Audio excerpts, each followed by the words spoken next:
Salut tout le monde, c'est School of Train, j'espère que vous allez bien. Aujourd'hui on se retrouve pour la 9e station la moins fréquentée du métro parisien sur la ligne 10. Je vous laisse découvrir la station qu'on va visiter juste après l'intro.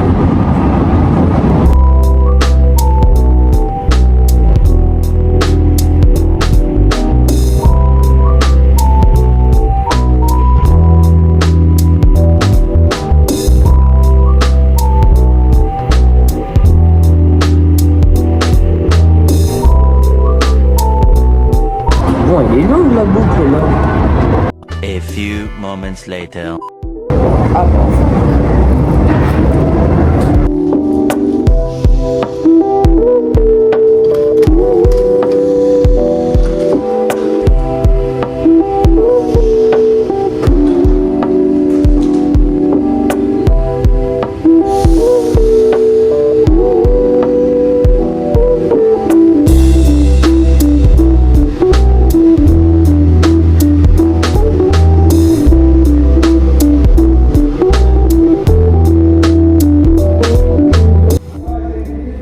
maintenant vous dire le nom de la station dans laquelle nous sommes, c'est Chardon-Lagache.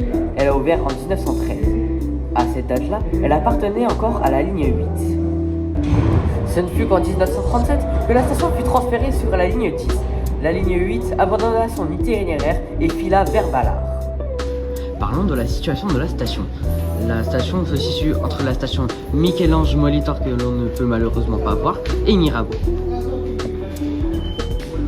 Elle se situe sur la fameuse boucle de la ligne 10. Ce qui explique sa faible fréquentation, c'est déjà la boucle de la ligne 10 que j'ai évoquée il y a quelques secondes, la desserte du quartier latin où les gens ne prennent pas beaucoup le métro et son manque d'accessibilité.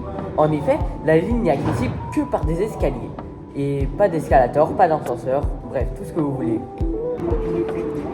Elle possède uniquement une sortie, avec un édicule Guimard. Cet édicule est encore contraire à la loi de 1903, car après l'incendie Couronne, il y a été décrété que toutes les nouvelles stations devaient être au moins dotées de 2 sorties. Et je vous spoil un peu, presque toutes les stations que nous allons voir dans notre série possèdent une seule sortie. Parlons maintenant du futur de la station. Elle accueillera les MF19 à la fin de l'année 2025. Elle est d'ailleurs fermée du 5 au 11 mai pour se préparer à leur arrivée. Comme vous pouvez le voir derrière moi, un MF67 est en train d'arriver à la destination de la gare d'Austerlitz. C'est la seule destination possible depuis cette station.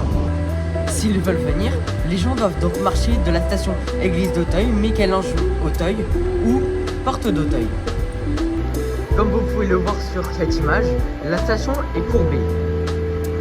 La station a d'ailleurs été rénovée en 2006 dans le programme Le Renouveau du métro. Oui, encore une fois.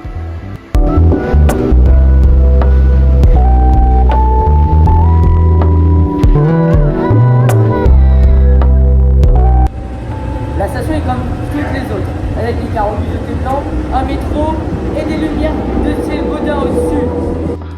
En termes de correspondance, la station Chardon-Lagache est un peu plus desservie que Botzaris. En effet, il y a 4 lignes de bus qui la desservent et 2 Nautiliens. En comparaison, c'est seulement 3 lignes de bus et aucun Nautilien pour la station Botzaris.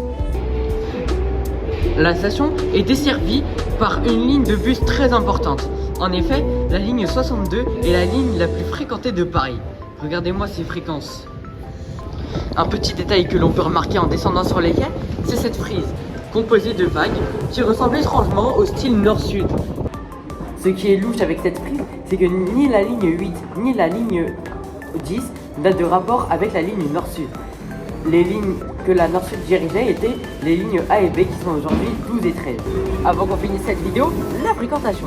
En 2024, la station de Chardon-Lagache a été fréquentée par 745 141 voyageurs, ce qui fait une moyenne de 2041 voyageurs par jour. Cette vidéo est maintenant terminée, merci de l'avoir suivi jusqu'au bout. Je suis vraiment désolé, elle était moins longue que les autres parce qu'il y avait moins de choses à dire sur la station Chardon-Lagache. Je vais essayer de trouver d'autres secrets pour les prochaines vidéos. Si elle t'a plu, like, abonne-toi et active la cloche pour savoir quand est-ce que les épisodes sur les stations les moins fréquentées du métro par exemple sortiront. Et du coup, c'était School of Train. À la prochaine, salut!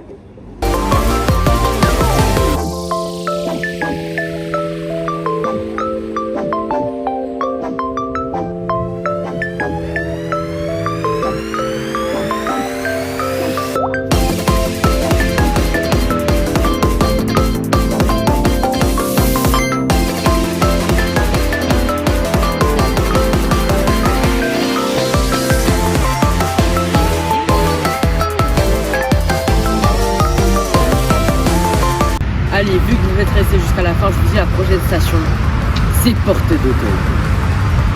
Mais ne le dites pas aux autres.